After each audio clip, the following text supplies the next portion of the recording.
नमस्कार. मस्त answer maths स्टडीमध्ये आपलं सर्वांचं स्वागत आहे. तुमचे second semester first year second semester Marathi विषयाच्या संदर्भामध्ये सुद्धा बरेचसे विद्यार्थी मेसेज करत होते. त्यांच्या आग्रहास्तव हा मराठी अध्यापनाचा व्हिडिओ मी या ठिकाणी गेस्ट पेपरच्या संदर्भामध्ये बनवण्याचा प्रयत्न या ठिकाणी केलेला आहे.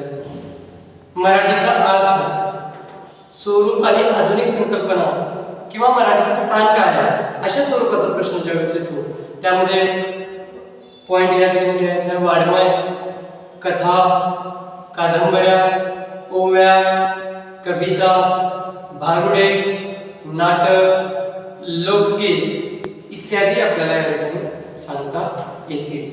त्यानंतर प्रश्न आहे मराठीचे प्रकार किंवा मराठीच्या वेगवेगळ्या शाखा स्पष्ट करा. त्यामध्ये वाड्मय, गद्य आहे, पद्य आहे, संगीत आहे, नाटक आहे.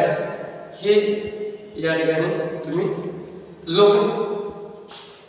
त्यानंतर लोकगीत आहे, लोकनाट्य आहे, हे मुद्दे या ठिकाणी लिहू शकतात. मराठीचा इतर विषयाशी संवाद आहे.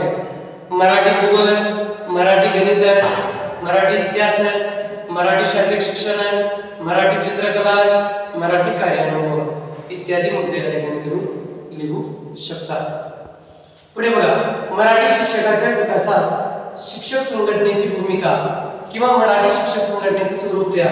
त्याच्यामध्ये शिक्षकाच्या समस्या सोडवणे, विषयातील अडचणी सोडवणे, शैक्षणिक साहित्य पुरवठा करणे, त्याच्यानंतर मराठीचे वेगवेगळे उपक्रम राबवणे, मराठी उपक्रम, प्रयोग साहित्य आहे, मराठीचे पुस्तक उपलब्ध करणे, मराठीचे प्रदर्शन भरवणे, मराठी शिक्षकाच्या शिफारसी सोडवणे, मराठी शिक्षकाच्या अडचणी सोडवणे हे मुद्दे या ठिकाणी आपण सांगू शकतो.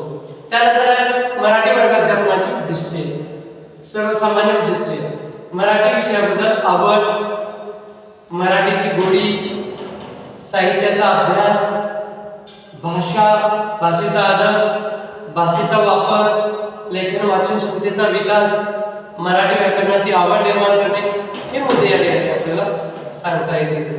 10 गाभाग घटक स्पष्ट करा.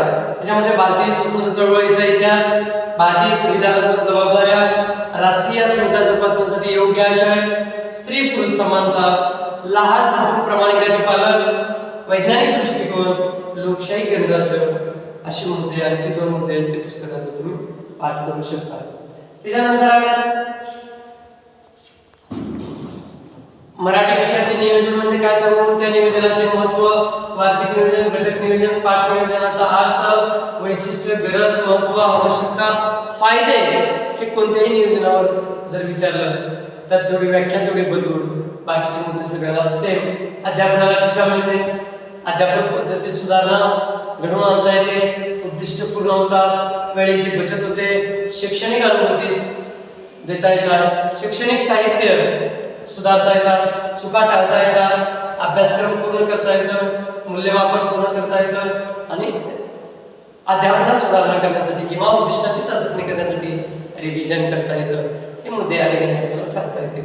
आता मराठीमध्ये ज्या ज्या अध्यापन पद्धती आहेत, तुम्हाला व्याख्यान पद्धत असेल, चर्चा पद्धत असेल, प्रवास पद्धत असेल, प्रादेशिक पद्धत असेल, प्रकल्प पद्धत असेल, उद्गामी पद्धत असेल, अवगामी पद्धत असेल, कथाकथन पद्धत, कोणकोणत्या पद्धती आहेत सगळ्यासाठी कॉमन पॉईंट. नंबर 1, अध्यापन कोणती का पद्धत विचारणार, अध्यापन प्रभावी होते, उद्दिष्ट पूर्ण होतात, ज्ञानावर भर दिलं जातं, नवीन ज्ञान प्राप्ती होते, मनोरंजनातून ज्ञान होतं, अनुभवाचा फायदा मिळतो, वेळेची बचत होते, एकाच वेळी अनेकांना ज्ञान देता येतं, प्रत्यक्ष ज्ञान देता येतं. कोणत्याही अध्यापन पद्धतीच्या संदर्भामध्ये जर विचारलं तर तेच तुम्हाला या ठिकाणी लिहायचं आहे. कोणतीही अध्यापन पद्धती विचारतो कॉमन पॉईंट द्यायचं.